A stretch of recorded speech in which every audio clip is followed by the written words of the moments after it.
lights on, please. I'd like to request the cast, the creators, to please on stage right now.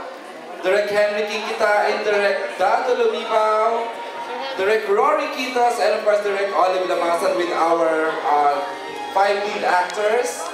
Angelica Pacaniban, Ian Veneracion, and Jody Santa Maria, and of course Catherine Bernardo and Daniel Padilla. Wow.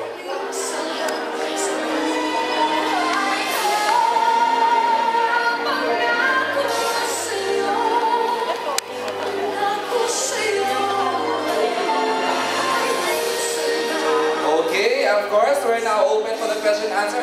Pre-asa mabilis.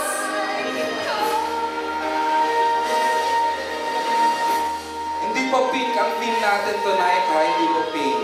Wala kayong ebidensya. And of course, congratulations sa team ni Miss Trina for the beautiful, beautiful AVP.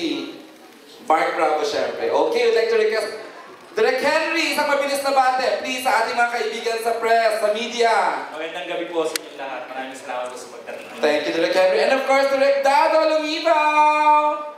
Magandang gabi po sa inyong lahat. Maraming po salamat sa pagpunta dito. Yes, and of course, Direk Rory Quinto. Hello everybody, thank you for coming. Direk Olive Lamasan! Magandang gabi po sa inyong lahat! Taas ng energy na, no? Minatch ko lang yun Tama, sa inyo. thank you. Maraming salamat po for sharing with us your precious time. We've missed seeing you sa television, and now, makalaman natin. Okay, and of course, Ian Veneracion. Ang napaka-yummy! Salamat po sa lahat ng support nyo at sa pagpunta nyo dito. Okay, and of course, Angelica Pacaniban. Hi, good evening po sa inyong lahat. Okay, Jody Santa Maria. Good evening po. And of course, Catherine Bernardo and Daniel Padilla. Hello po, good evening sa inyong lahat and salamat sa pagpunta niyo. DJ? Ay, magandang gabi po sa inyo lahat at maraming salamat ulit sa pagpunta ulit ninyo. Saya, no? And of course, joining me tonight for the question and answer are my partner, Aaron Domingo. Hey! Hi partner. Okay. And our first question will come from Tito Nestor Cordero. Yes, Tito Nestor Cordero. Director of Tempo and Good evening. May I ask Director ang story ba nito, kapareho itong eksaktong story unang edisyon? Hindi niyo binagawa ang story? well, the arc is the same, pero marami, the sensibilities kasi now are different eh.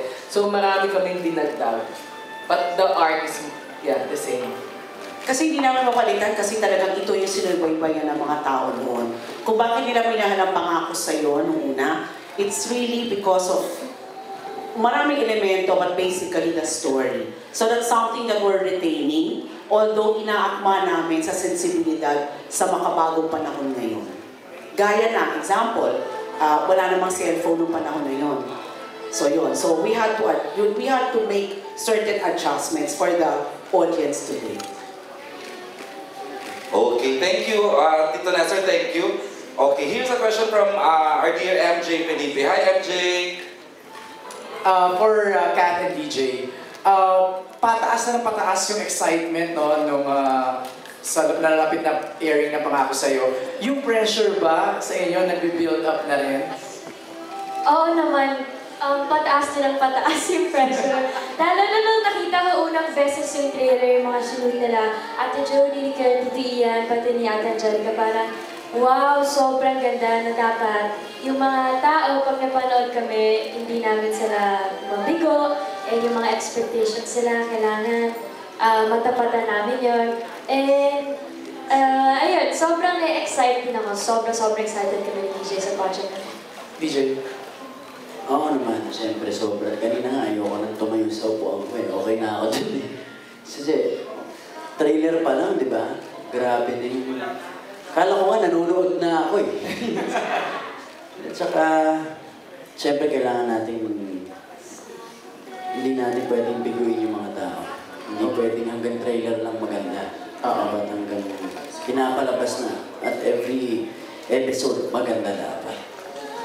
Kay Inang, kay Direk Rosa, Direk Dado, pinapanood niyo po ba ulit sa kanila yung original para may guide sila or totally binigyan sila ng freedom to explore the character?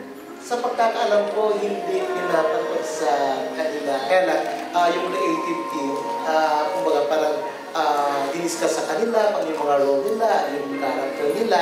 Okay. Pero as far as I know, parang nung dinidiscuss sa kanila yun, kasama na yung mga pagbabago